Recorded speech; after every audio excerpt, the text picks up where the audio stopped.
Our next step will be to find or estimate the p-value. To start, when using a t-distribution, you first need to find your degrees of freedom, which is always equal to n minus 1. In our case, n is equal to 20. We'll take off the 1, so we're left with the degrees of freedom of 19.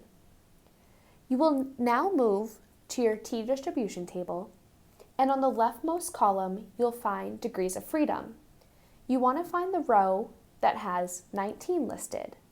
Now you will look in the row of 19 and find a value that is closest to 1.14. When you've done that, you will then move up to the top rows where it has a one-tailed test, and that will be your corresponding p-value. Again, find the degrees of freedom 19, move within that row to find the value closest to your found t-value, which in our case is 1.14, then go up to the top where it has a one-tailed test and find the corresponding p-value. In our case, our p-value is actually between two values. Some cases it's just one, but in this case we will just write p-value is between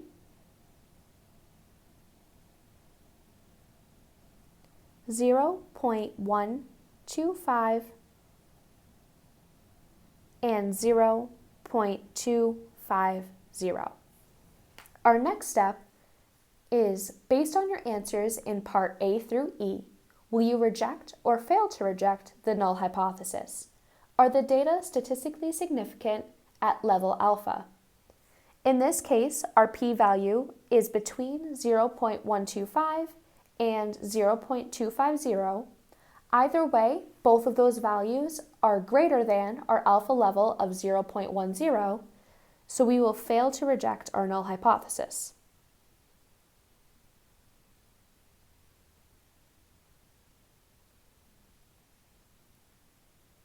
In this case,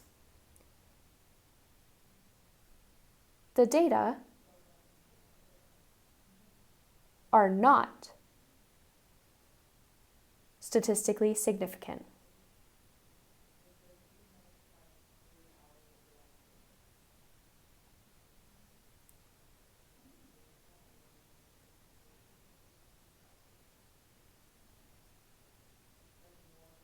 At the 0.10 level. Next, we will state your conclusion in the context of the application.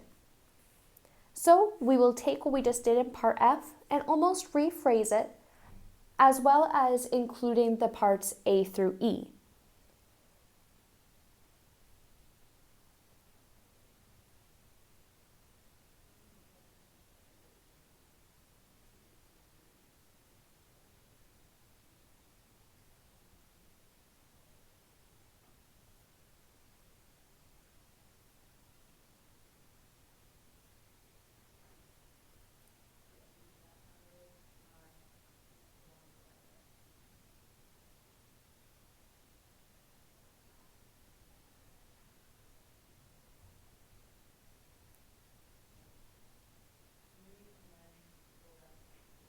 So our conclusion can be stated as, there is insufficient evidence to show that the purchase price is bigger than $40.